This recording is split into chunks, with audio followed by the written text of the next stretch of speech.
hostages, the first to be released since President Saddam said all could go, heading off for destinations not seen on these departure boards for a long time. They'll all fly on Iraqi Airways. It'll bring in much needed foreign currency. And some leaving today had mixed feelings. I have a lot of friends here, both among the foreigners like myself and also among the Iraqi people I met. So I will take a lot of good memories with me. I hope by tomorrow I will never ever think about this position anymore. At the Mansour Media Hotel, more are being brought in from various strategic installations around the country, no longer needed as Iraq's frightening human shield. All once lived in Kuwait, and as they told me, it hasn't been easy. Basically, we hope to be plucked from the jaws of hell. It's about the only way I can describe it, because it was that bad. We got raw meat. It was a camel. You could tell it was a camel because it still had its coat on. You know, and it was unbelievable, really. I mean, there are people that I do know. There's 4 men living in a water tank on top of a flat, a block of flats, because they're in hiding, because they're absolutely frightened to go anywhere else. And everyone was just callously split up. You've just met up again, have you? We've just met up. We're having a wonderful reunion at the moment. Reunion, yes. We're just getting a taste of what it's going to be like when we get home. Great. Over 1,000 British hostages have yet to leave. Some, of course, are still in hiding in Kuwait, but most should be home by Christmas. Was packed with anxious families this morning as the first of the released American hostages arrived home on a chartered aircraft. Amid emotional reunions, many of them were quick to stress that they had been well treated by the Iraqis. Oh, it was difficult for us, and it was more difficult for our families because they didn't know what was going on. And that was the worst part of it. They're the ones that suffered more than us. How do you think how did you find out that you got picked?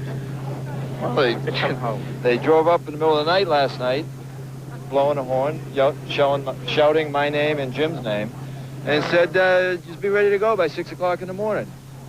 So we didn't have to think too much after that. It was just, you know, follow the routine. And 6 o'clock in the morning, we left. From returning hostages, news which has fueled hopes of a diplomatic settlement in the Gulf. Reports which speak of a new border fence around the southern tip of the disputed Rumaila oil field. Some experts believe this may herald a compromise deal, which could also include concessions on Iraq's claim to Bubiyan and Warba Islands. But today, Kuwait made it clear that such a deal was out of the question. If they are going to put conditions, that means we are rewarding the aggressors, and that's, I don't think nobody wants to do. Others believe an Iraqi withdrawal is now imminent. The Iraqi forces are not going to fight bravely in Kuwait. They will fight bravely if they are in their own borders. So he's going to pull them out. He started already his propaganda.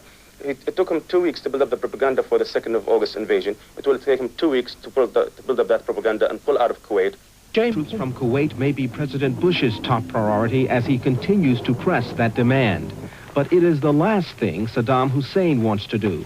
The Iraqi leader still holds a number of cards. His short-term objective is to get through January 15th without having to mention the W word, withdrawal. Experts say all of his moves are designed to hold on to Kuwaiti territory, which has brought America to the brink of war. He has now released the hostages because he hopes this will make it far less likely than that he will be attacked. But he certainly hasn't yielded on the main issue, which is the annexation of Kuwait. Analysts say there is still a lot Saddam Hussein can do to stall any American military action and weaken the resolve of the international alliance the United States has forged to oppose him. Indeed, today, the Iraqi leader again insisted that his rights in Kuwait be included in upcoming talks with the U.S. To blur the key issue even further, he could question the legitimacy of other Arab regimes. He could constantly push to include the Palestinian issue in any talks. And he could even play on the growing anti-war movement in the U.S. by staging a partial withdrawal of his army. He starts removing his troops, but they don't go all the way back.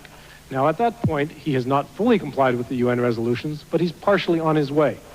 I don't think it's conceivable that the president then can take the country to war